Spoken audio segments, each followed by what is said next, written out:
Continuando con las ponencias, a continuación estaremos también ahora escuchando el discurso del principio constitucional de elasticidad procesal en los derechos sociolaborales. Expone el doctor Eri Iván Castro Miranda de Bolivia, pero también voy a hacer referencia a sus datos biográficos antes de darle el micrófono y la palabra correspondiente. Eri Iván Castro Miranda de Bolivia, reitero, expondrá el principio constitucional de elasticidad procesal en los derechos sociolaborales. Él es abogado, egresado de la Universidad Mayor de San Andrés, ensayista boliviano, con innumerables publicaciones en el bisemanario Gaceta Jurídica del periódico La Razón. Candidato a magíster en Derecho Constitucional y Procedimientos Constitucionales de la Universidad Mayor de San Andrés. Miembro del Consejo Editorial de la Revista Boliviana de Derecho Administrativo, miembro de la Asociación Latinoamericana de Abogados Laboralistas, ALAL, miembro de la Asociación Boliviana de Abogados Laboralistas, ABAL. Actualmente ejerce la docencia universitaria y también es responsable del blog jurídico Metamorfosis Jurídica. Ahora sí, lo invitamos para que pueda él dar a conocer su ponencia en esta oportunidad.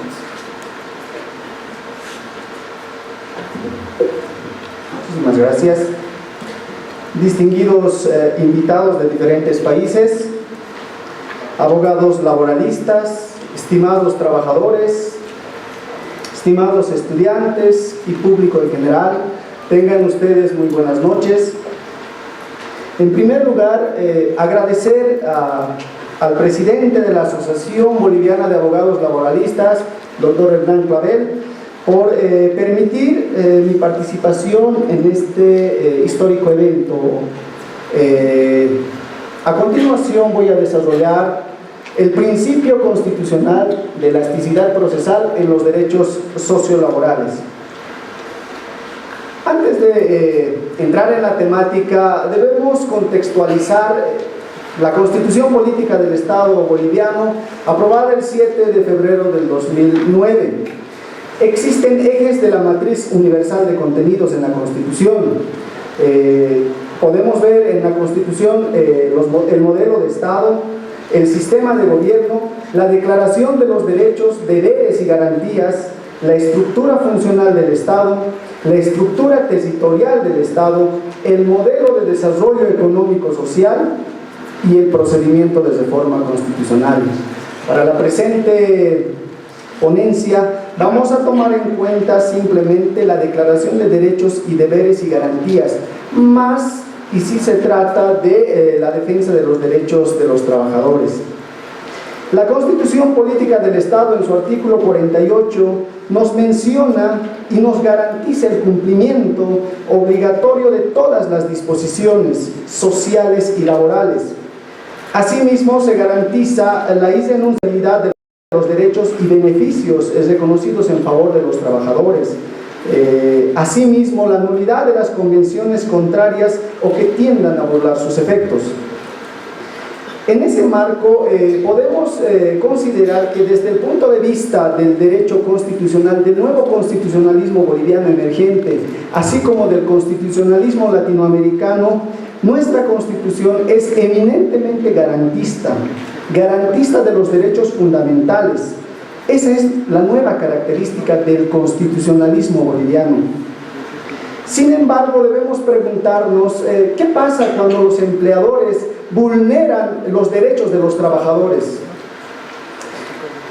El daño es aún mayor cuando los encargados de administrar justicia son los que vulneran flagrantemente el derecho de los trabajadores, de las y los trabajadores de nuestro país, como reconoce nuestra Constitución.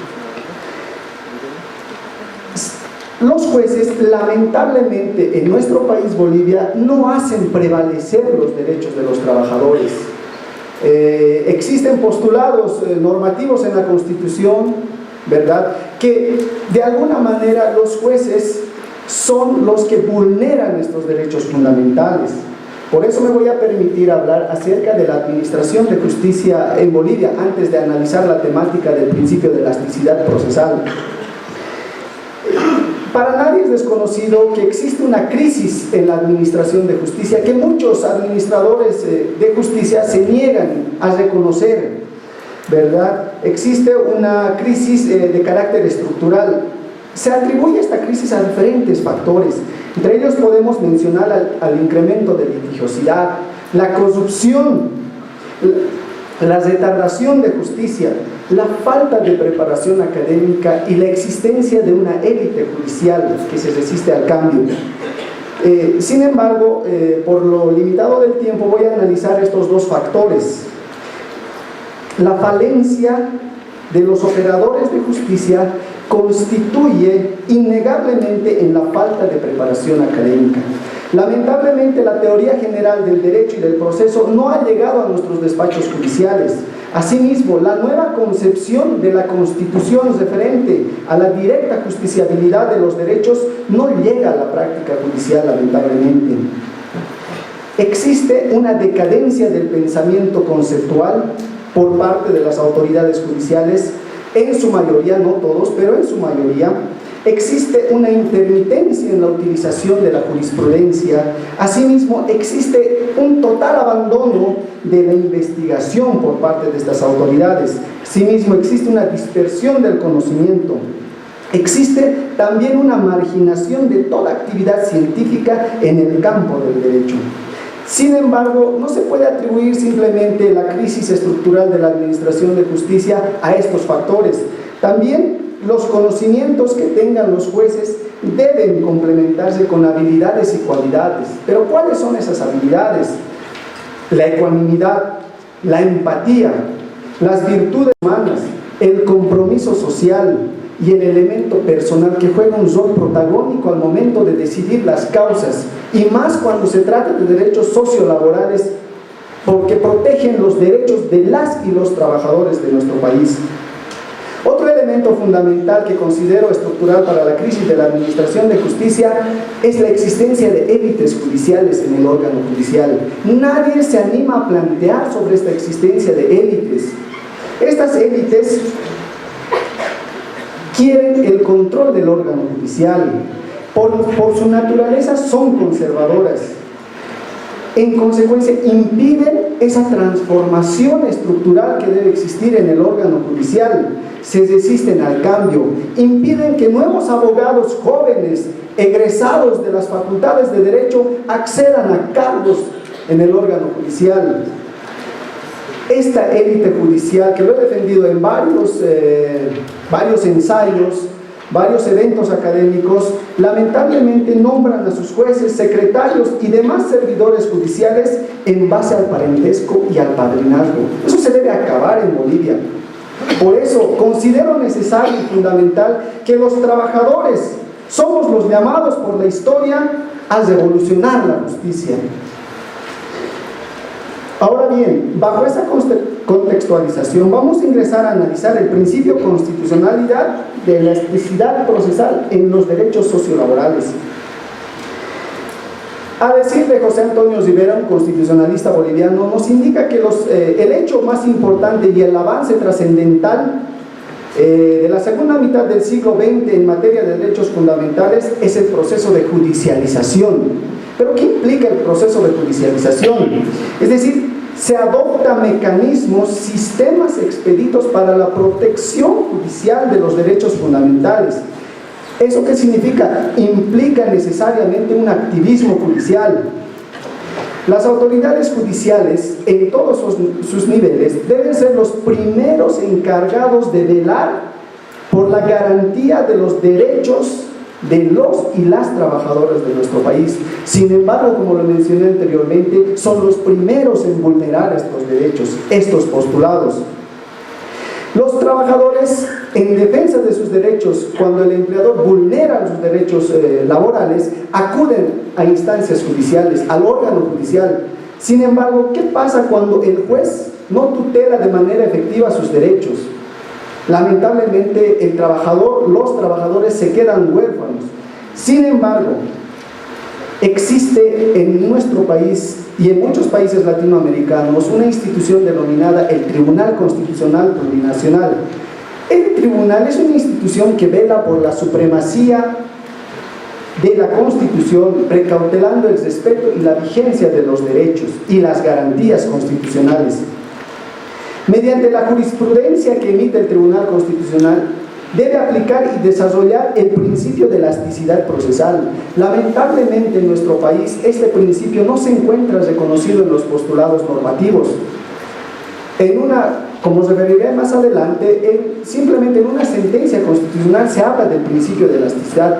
Este principio se maneja muy bien en el país peruano. Se han desarrollado los alcances, límites del principio de elasticidad. Y el Tribunal Constitucional es el encargado de desarrollar este principio constitucional. ¿Pero qué entendemos por principio? El principio es una pauta de orientación para que el juez pueda dilucidar los actos procesales propios de la controversia. La ley 27 del Tribunal Constitucional, que no está derogado en su primera parte, en su artículo 3 desarrolla varios principios procesales, ¿verdad?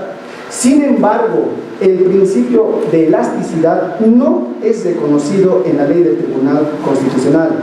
En otros países, como lo mencioné en el lado peruano, se conoce al principio de elasticidad como la adecuación de las formalidades al logro de los fines de los procesos constitucionales. Sin embargo, estos principios no pueden de ninguna manera dificultar, retrotraer, entorpecer o imposibilitar el cumplimiento de los derechos fundamentales de las y los trabajadores. Pero, ¿dónde radica la importancia y los alcances del principio de elasticidad procesal? Radica en su carácter de instrumentalidad del proceso constitucional, toda vez que se tiene que tutelar, el Tribunal Constitucional Plurinacional tiene que tutelar la vigencia y la operatividad de la Constitución Política del Estado. ¿Cuáles son sus características? ¿Cuáles deberían ser las características del principio de elasticidad procesal? 3 características fundamentales. La primera, proteccionista, debe ser proteccionista. Este principio fortalece la protección de los derechos constitucionales, así como su directa justiciabilidad. La segunda característica debe ser antiformalista, es decir, la ley 254 del Código Procesal Constitucional menciona en el quinto principio el no formalismo. Entonces el principio de elasticidad tiene relación con el principio de no formalismo. Pero ¿qué implica el sentido, la característica del antiformalismo? Significa inaplicar las normas procesales formales en busca de mejorar la tutela efectiva de los derechos vulnerados, y más si se trata de derechos de trabajadores, de los y las trabajadores, como manifiesta nuestra Constitución. La tercera característica del principio de elasticidad procesal es: este principio se debe aplicar necesariamente en beneficio del demandante. ¿Pero quién es el demandante? Es el trabajador. En ningún momento se debe buscar el perjuicio con el principio de elasticidad procesal, porque lo que se trata es de defender los derechos de las y los trabajadores de nuestro país. Sin embargo, existen límites que el juez constitucional debe valorar al momento de aplicar el principio de elasticidad procesal. La primera se refiere a que no puede convertirse en pretexto para burlar el cumplimiento de normas procesales. La misma norma procesal se convierte en un límite del principio de elasticidad. ¿En qué sentido? En que los jueces constitucionales no pueden de ninguna manera adicionar ni modificar lo expuesto en la norma procesal. Ello significaría una transgresión a las facultades que tienen los jueces del Tribunal Constitucional. Otro límite que encuentra el principio de elasticidad es los derechos de la parte demandada, es decir, del empleador en nuestro caso. Si bien tenemos que buscar la tutela efectiva de las y los trabajadores, no se puede utilizar como excusa el cumplimiento de los fines del proceso, es decir, el principio de elasticidad, e instrumentalizarlo para vulnerar otros derechos, en este caso los derechos del empleador, o lesionar los mismos, ¿verdad? existen dentro de los límites y los derechos de la parte demandada actos procesales donde sí se debe aplicar el principio de elasticidad. Recordemos que los actos procesales pueden ser defectuosos, pueden ser inválidos y pueden ser nulos, pero el principio de elasticidad procesal simplemente se debe aplicar a los dos primeros actos, es decir, a los defectuosos y a los inválidos, y no se puede aplicar a los nulos de ninguna manera.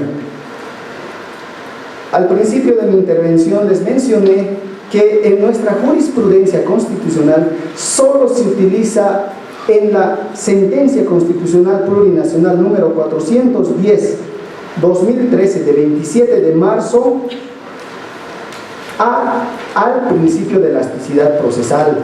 Sin embargo, se los recurre de manera doctrinaria, no se aplica. No se desarrolla, el Tribunal Constitucional lamentablemente no desarrolla este principio en base a los límites, características, alcances del principio de elasticidad procesal.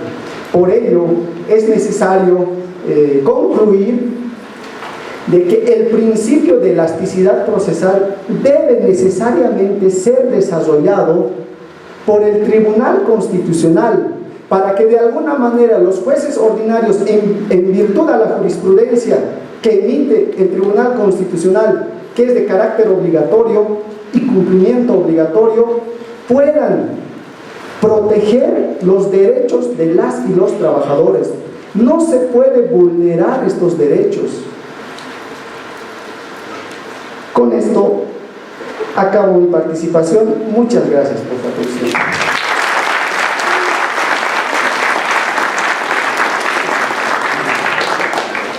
Otra ponencia importante también que debe merecer ser tomada en cuenta por todos y todas.